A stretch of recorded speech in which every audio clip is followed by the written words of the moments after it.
The eagle is coming, gotta start running, blood is rushing. Friends, welcome to Trading Master. Hello friends, welcome to Trading Master. This is Davis here.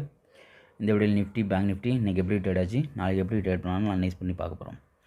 Nifty பார்த்திங்கன்னா நமக்கு வந்து ஒரு பெரிய gap அப்பில் market வந்து open ஆச்சு. 21,119 market வந்து open ஆச்சு. அதே மாதிரி மார்க்கெட் பார்த்திங்கன்னா நமக்கு 180 பாயிண்ட் வந்து மார்க்கெட் இன்றைக்கி ஒரு heavy gap up market open ஆச்சு. மார்க்கெட் ஓப்பன் ஆனது மார்க்கெட் அப் சைடு போய்ட்டு அதே லெவலில் நமக்கு வந்து ஒரு பேட்டர்ன் க்ரியேட் பண்ணிகிட்டு இருக்கு. இப்போ பார்த்திங்கன்னா நம்ம என்ன எக்ஸ்பெக்ட் பண்ணோன்னா மார்க்கெட் நாளைக்கு ஒன்று இங்கேருந்து செல்லுக்கு வரணும், இல்லைனா இந்த எக்ஸ்ட்ரீம் ஏரியாலாம் செல்லுக்கு வரணும். அப்போ இந்த ஏரியா எல்லாத்தையுமே மார்க்கெட் வந்து உடச்சிட்டு போயிடுச்சு. அப்போ இந்த ஏரியா என்னவோ மாறிடும், நமக்கு ஒரு பிரேக்கர் பிளாக் ஏரியாவாக மாறிடும்.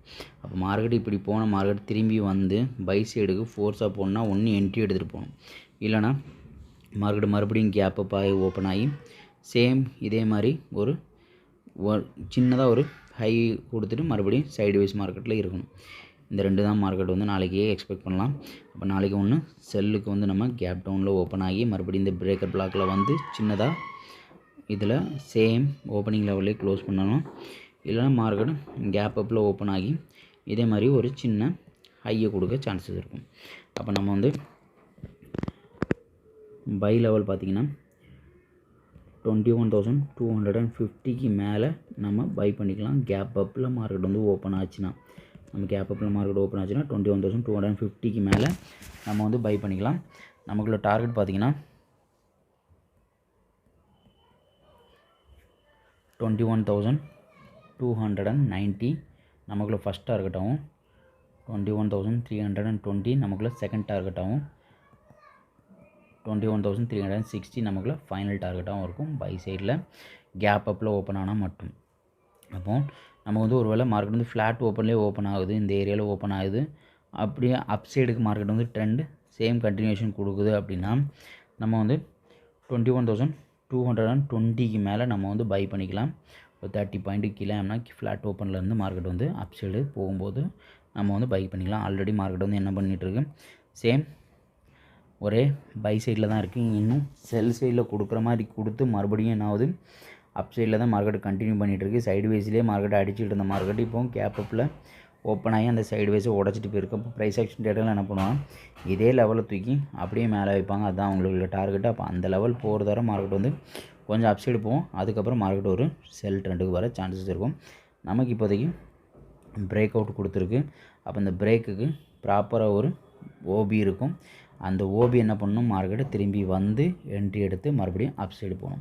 இதுதான் ஸ்மார்ட் மணி கான்செப்டில் நம்ம எக்ஸ்பெக்ட் பண்ண வேண்டியது.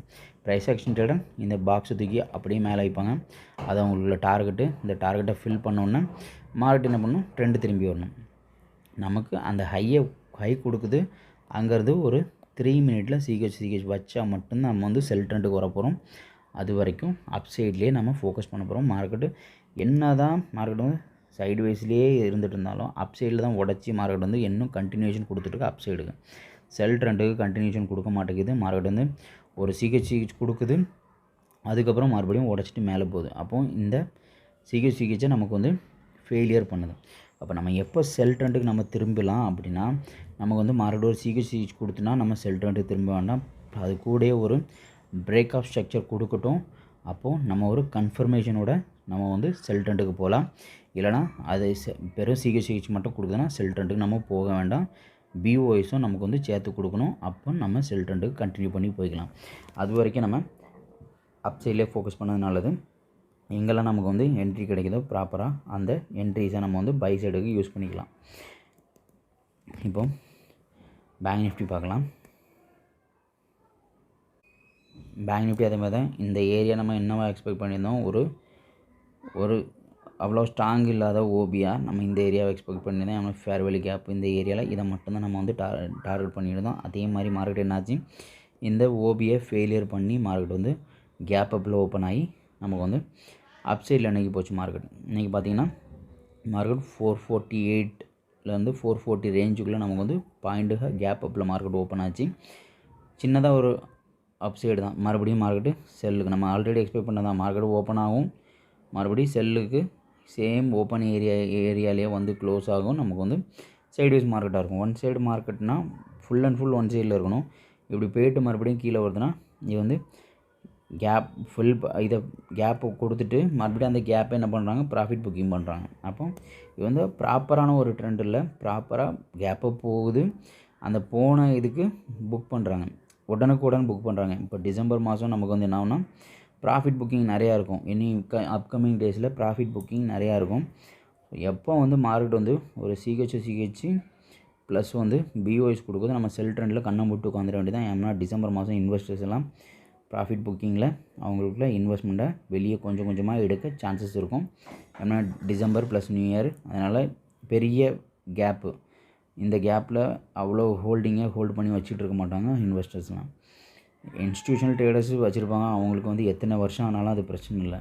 ஆனால் இன்வெஸ்டரை பொறுத்தவரை நியூ இயரு இதில் ஏதாவது ஒரு நியூஸ் திடீர்னு நியூ இயருக்கு அப்புறம் வரும், ஏதாவது ஒரு புதுசாக ஒரு ஈவெண்ட் வரும், அப்படிங்கும்போது அதில் வரக்கூடிய நியூஸை வச்சு இம்பேக்ட் ஆகும்னு சொல்லிட்டு உள்ள பெரிய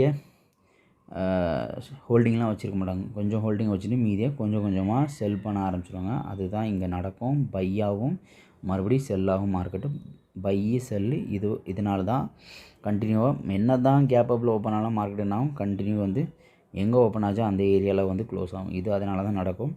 அதனால் நமக்கு எப்போ சிஹெச் ப்ளஸ் பிஓஎஸ் இந்த ரெண்டும் கொடுக்குதோ கண்ணை மூட்டு செல் சைடு போயிட வேண்டியதான்.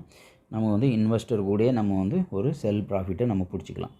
அது வரைக்கும் பை சைட்லேயே இருக்கிறது நல்லது. ஏன்னா எல்லா இடத்துலையும் என்ன பண்ணுது, மார்க்கெட் வந்து ஒரு பேட்டர்ன் கொடுத்து தான் உடைக்குது. இப்போ இந்த இடத்துல ஒரு பேட்டர்ன் கொடுத்துச்சு, இந்த இடத்துல ட்ரிபிள் டச்சு ப்ரைஸ் ஆக்ஷன் ட்ரேடருக்கு இது ஒரு சப்போர்ட் ஏரியா. அப்போ இங்கே ஒரு ட்ரெண்ட் லைன் இருக்குது. எப்போ இதை உடைக்குதோ ப்ரைஸ் ஆக்ஷன் ட்ரேடர் என்ன பண்ணுவான், பை பண்ண ஆரம்பிப்பான். கேப்பப்பில் ஓப்பன் ஆச்சு, ப்ரைஸ் ஆக்ஷன் ட்ரேடர் பை பண்ண ஆரம்பித்தான். அப்போ இன்ஸ்டியூஷன் ட்ரேடர் இன்வெஸ்டர் ரெண்டு பேரும் என்ன பண்ணுவாங்க, ப்ரைஸ் ஆக்ஷன் ட்ரேடர் யூஸ் பண்ணிக்குவாங்க, ரீட்டைல் ட்ரேடரை அவனை யூஸ் பண்ணிட்டு அவங்க செல் பண்ண ஆரம்பிச்சிட்டாங்க.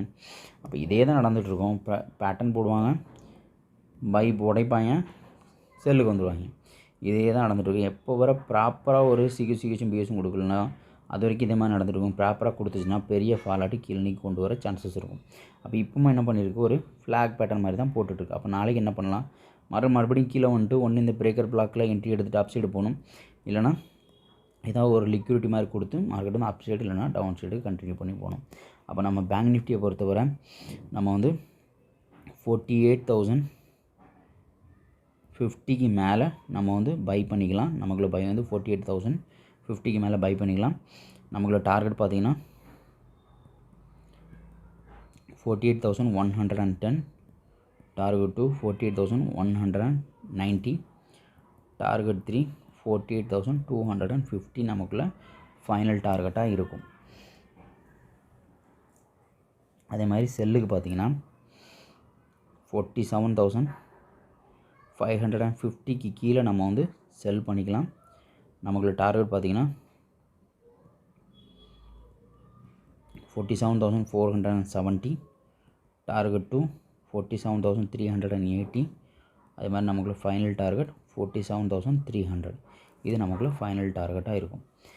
இதே மாதிரி மார்க்கெட் வந்து ஒன் சைடு மூவ் இல்லாமல் நமக்கு வந்து ட்ரெண்டு திரும்புது அப்படின்னா 1 மினிட்டில் இல்லைனா 3 மினிட்டில் போயிட்டு சிஹெச் கொடுக்கும். அதில் போய்ட்டு ஸ்கேல்பிங் அடிச்சிக்கிங்க. செல்லுக்கு இங்கே பிடிக்க முடியலனாலும் நம்ம ஒரு சின்ன பாயிண்ட்டு நம்ம ஒரு ஹாஃப் பாயிண்ட்டே மூவ் ஆனதில் 50% மார்க்கெட் கீழே வந்துருச்சு. இந்த அளவுக்கு நமக்கு கிடைச்சாலும் தான் போதும்ல.